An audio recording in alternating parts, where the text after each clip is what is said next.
Welcome back to Let's Play Every Game in the Racial Justice and Equality Bundle. As always, we are going to be playing each game for about 5 minutes. Some of these are a mixture of ones I've played before and ones that are new. You can find information about all these games, as well as the charities we support in the description below this video. We're going to get started with Depth of Extinction, which is one that I did play before, though I may not exactly remember how it's supposed to. I think it's an XCOM-like. So we're supposed to be finding a scrambler of some kind. Yeah, find the package.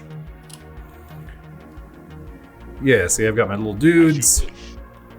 They've got their movement. I can't tab. Oh, there's like a stealth aspect to this. Okay. Well, then I want all my dudes to be kind of in this general area. In position. Always be overwatching.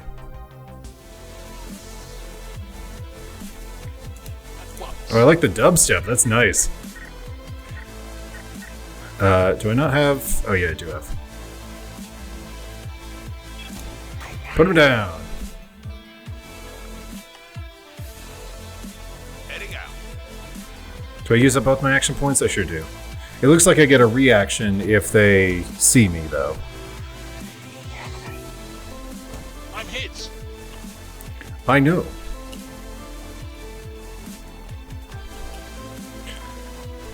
Use Overwatch gain technical advantage. Yeah, no, I know.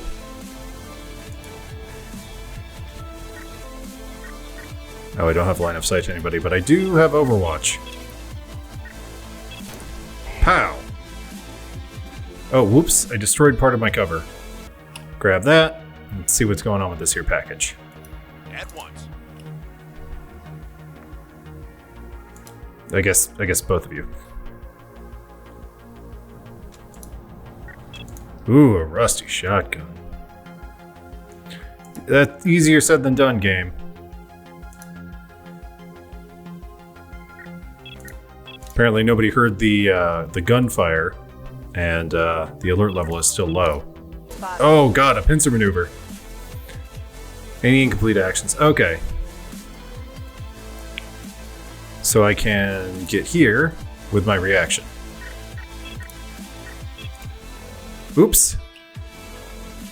I didn't mean to do that. Oh, I don't have LOS to either of these guys.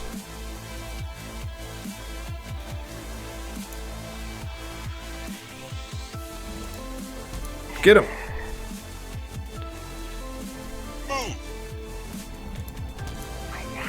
I guess I am kind of used to XCOM because I'm just like clicking on the 2 to fire.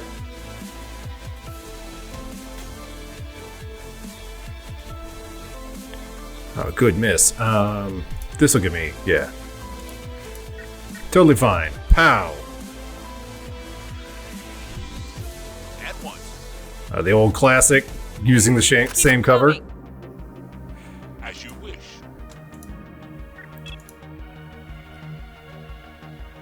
And we just bail. Indeed. Easy.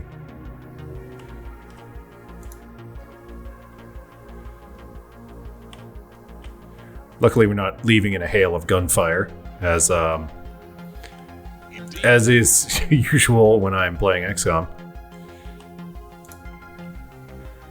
But I'm sure that there will be more action-packed exits when you play Depth of Extinction for yourself. Human science is not capable of understanding it, nor experience of describing it. St. John of the Cross. Sounds mystical. I have control. I'm falling.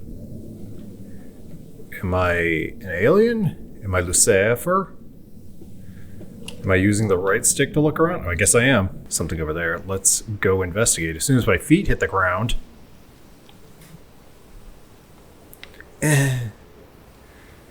Let's go. Oh, wow. I am fully in John Woo bullet time right now. That turns me to face my objective, and the rest of the controls do nothing. Alright, so it looks like this is going to be walking with some slow motion blurring. I do like the black and white touch, though. That does feel really good. It gives it more of a dreamlike feel. Press left stick strongly to move swiftly in any direction. This is swiftly? I guess it is. Oh, what about the whispering? Is whispering anything I can do about, or is that just part of my life now? Stop and reflect along your way. We lived in a... looks like an RV that got flooded. Okay. With binaural audio, let's maybe put the kibosh on that. I did my time in Hellblade. Oh god, it's very unnerving. That whispering is very unnerving. Normally it's kind of hokey, where it's just like "Abba, dabba, dabba." But having it in both ears and having it almost be audible is way more effective. Oh, no fall damage because I guess gravity on this planet is just very low. I worry it's going to be a full-on jump scare. Hello?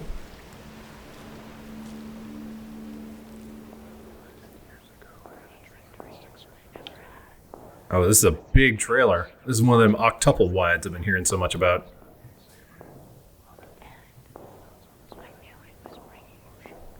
I don't like it when you guys are whispering like this.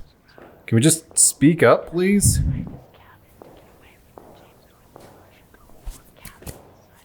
Okay, he's talking about a ship, she's talking about a cabinet, I think. The captain was a skeleton? Is that what you said? What? Well, you'll have to find out the secrets of the skeleton captain by playing the night journey for yourself. The 7 districts of sin. The tail makes the thoughts. What? Of sin? No. There's a Christian Minecraft channel, how do you know? I don't need to know about sin. I already know enough. I know too much. Years have passed, but still, none have forgotten the 100-Year War, a tragedy that came very close to overthrowing the Supreme Overlord of Hell, Lucifer. We were demons, who had received nothing but abuse, deceived the ultimate despair, and waged war on the devil. Lucifer squashed that first attack swiftly. It would have been the end of the war, had not one significant event occurred. The traitor's Demol joined side with the humans, lending the mortals their unholy powers. Battle escalated into a fierce and bloody struggle, causing death to plague both Earth and Hell for decades upon decades. 10 of them, in fact. Those acts of insubordination dealt a huge blow to the Lord of Hell's patience and pride. It was simply not enough for them to snuff out the war. Many had to fall along with it. Disregarding all loyalties, both enemy and ally alike were torn down by the devil's own hand. With the end of the 100-Year War, the structures of Hell were broken and in need of reform. And so, Lord Lucifer split the otherworld into 7 districts, each with its own distinct culture. The first district, Castle of Gluttony. The second district, Fuzz Hung of Lust. The third district, Mercial of Greed. The fourth district, Phantasma of Pride. The fifth district, Grafstein of Sloth. The sixth district, Kumo no Ito of Wrath. And finally, the seventh district, Uhaire of Envy. Order, and as much peace as one could expect in Hell, was restored by that act. Each district was allowed to live independently from the rest, but was asked to deal with their own problems. And, controlled by their own individual governors, they were each tasked with harvesting a particular sin. The new way of life divided the Demol, allowing the Overlord Lucifer to establish stronger control over them, ensuring that they would never again be betrayed. At least that was the idea. Recently, there have been unrest within the districts. One particular has been causing more trouble than they're worth, and the devil is starting to get tired of hearing about it. Lucy, as the Overlord is more casually known, squints at the sniveling governor standing before them. Whatever the man is saying is irrelevant. Right now, Lucy isn't focused on his complaints. Instead, they're entertaining themselves by creating the illusion of placing him just between their forefinger and thumb. With one forceful pinch, they pretend to crush him. They can already hear the governor's bones snapping and his blood sloshing from his skin like a burst pimple. Gross. Overlord Lucifer, these are serious matters. We must take care of them as quickly as possible. The man stops speaking as Lucy's face brightens with an enlightened realization. Again, what the governor says is irrelevant and isn't impacting the devil's mood or thought process at all. Yo, Lucy, what's up with all the jugs, though? What's going on with them? Lucy suddenly realizes with the greatest delight that their devilishness doesn't have to be imaginary. They can do exactly that, and so easily, in reality, without consequence. A strangely melodic laugh fills the throne room, the hallway, and every room from the east to the west wing. Cracks quickly run through the walls, wooden doors splinter, and the windows all rock violently to their frames. The maintenance imps are very upset by this. It should be noted that the costs incurred every year in collateral damage just from the Overlord's moods should not be mentioned or thought of. This year alone, 80 people in the finance department have been executed for mentioning it. Bug. You're like a tiny little bug. Lucifer continues to snicker, the demonic laughter dying to just a slither of a smile. My mistress. Mars? The Supreme Overlord shakes their head slowly, a warning glint shimmering in their regal eyes. It seems playful at first, but slowly begins to bore holes into the demon's skull. The governor gulps. Are those butt wings? I just noticed. That's an accessory. The governor gulps loudly, afraid to open his mouth and utter the wrong thing again, but the tap of Lucy's fingers against the arm of the throne represents a countdown of the seconds of patience they have left. Lady, Lord, Sir? Keep digging, man. You'll hit the bottom eventually. Lady, Lord, Sir? And Lucifer just threw you a shovel. Insubordination! Lucy's foot slams down, causing a quake to ripple through the entire building. The Human Resource Department below is showered in rubble, but they continue to work through the natural disaster that is their overlord. You, the fourth governor I strive to be called a natural disaster. And you grovel appropriately. The long figure points towards the governor. Anger burns bright in Lucy's eyes, igniting a flickering flame in the palm of their hand. Do not wonder what happened to the first 3 governors of your district. Oh dear. You'll have to find out what happened to the first 3 governors of his district by playing The Tail Makes the Fox for yourself. Alright, this is Voyageur, or Voyageur, I suppose. During your journey, all across the galaxy in ruins that waited millions of years to be found by human eyes, they lie. Descent devices. The last legacy of a long-dead species. A machine that can propel small spaceship through space at speeds that are unreachable with human technology. Light speed? At a cost, all trips are one way, light speed. The drive can only move towards the center of the galaxy, not away from it. And a Voyageur, a traveler on a descent ship, quickly gets out of reach of conventional space travel. You can never go home again. The ship is outfitted, you test the capacitor banks one last time, making sure they are ready to feed the descent device. Now is the last chance to really ponder why you've chosen to fall into the galaxy. The device is faster than light, faster than the law, faster than the past. You're taking your one chance to outrun them all. Okay, I've got all this stuff. Welcome to High Holla! Your ship touches down on a thick crust of water ice hiding somewhere deep and blue beneath it. This habitat is a large arcology built over many generations, all working to guard against the depressurized world outside. The walls are marked with somber graffiti depicting DNA helices and mycelium. You find the locals to be standoffish and taciturn, quickly distancing their gaze away from you with AR views and well-used screens. I don't really need to do anything.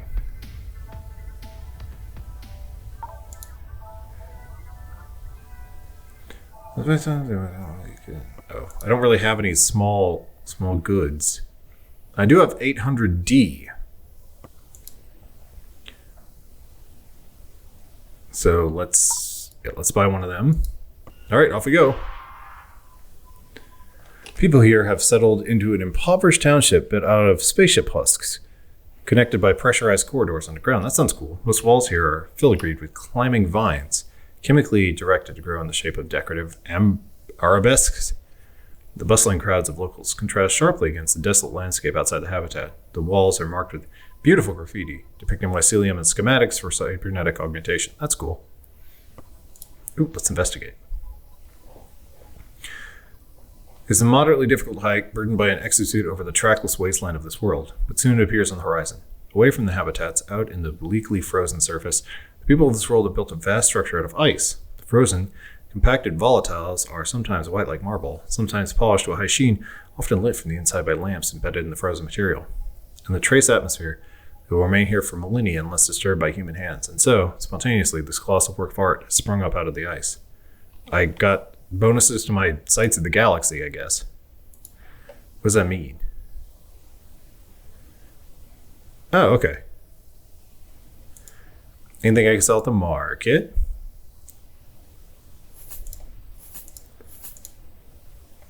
Okay, that's all my stuff in the cargo hold, right? The threat in the comms. The voice coming through is distorted, distant. The ships cropping up on the scope are makeshift, but threatening. Pirates. Let's get out of here. Take more than a few hard hits getting away, but eventually lose interest as their own ships start to overheat. I can always trust my ship. It's the boy's hope. Saboteur's new, still visibly made from prefab pieces joined together in a pressurized space. The blustering clouds of locals contrast sharply against the desolate landscape outside the settlement. Gingineered and augmented crabs roam the hallways, performing some unknown public function. The general mood of this place is warm and upbeat. There's a sense on the whole ways that things are getting better. And you'll be able to take a voyage of your own by playing this game. All right, Quench. I guess I'm continuing. Pilgrimage to the Eastern Elder Tree is about to begin, but first, Shaman must teach you how to use the powers of rain and wind. Oh, don't mind if I do. I'm pretty talented at controlling the elements.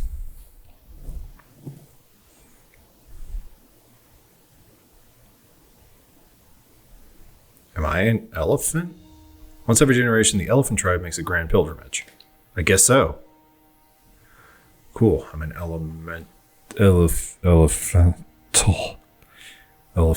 affinity. Yeah. I've made one horrible pun, and now it is time for me to play the game. Tell me your secrets, Crane. I'm beginning to understand. The Elder Tree's only fruit was not an ill omen, but a precious gift. I am Shaman of the Elephant Tribe, and you are a shepherd, a child of the Elder Tree. Although you don't know it yet, you possess great power. When you soar high in the skies, rain shall stretch out behind you. When you beat your wings, great gales will whip past you. When your feet touch the earth, the ground will yawn beneath you. And when you cry out, lightning shall strike all around you. Cool. Shepherd, I fear something is very wrong in the land. I do not believe the pilgrimage will be easy. Will you aid us on our journey? Yes. Morning is bright and clear. Good start to the pilgrimage. Shepherd, let's start by learning to control rain. You can use your rain power to grow plants. There's a patch of dead grass. Why don't you try raining on it to restore it? Sure. All right, I've got like a power wheel here.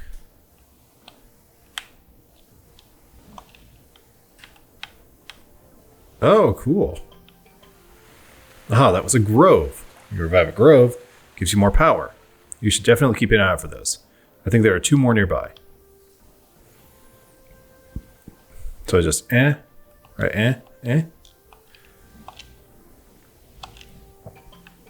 Okay, that's pretty cool. And then I set, use, and off it goes. Oh, there's a bit of a cooldown. Seems like you have a good grasp of rain now. This is the seed from your fruit, Shepherd, the only fruit our Elder Tree board. That's all we have to offer the Eastern Elder Tree. It will have to be enough. At the start of our pilgrimage, we stop to ask for the blessings of our ancestors. If we leave now, we will arrive at the Canyon of the Elders by sunset. Off you go, elephants. As we travel, our tribe will move on our own while you fly overhead.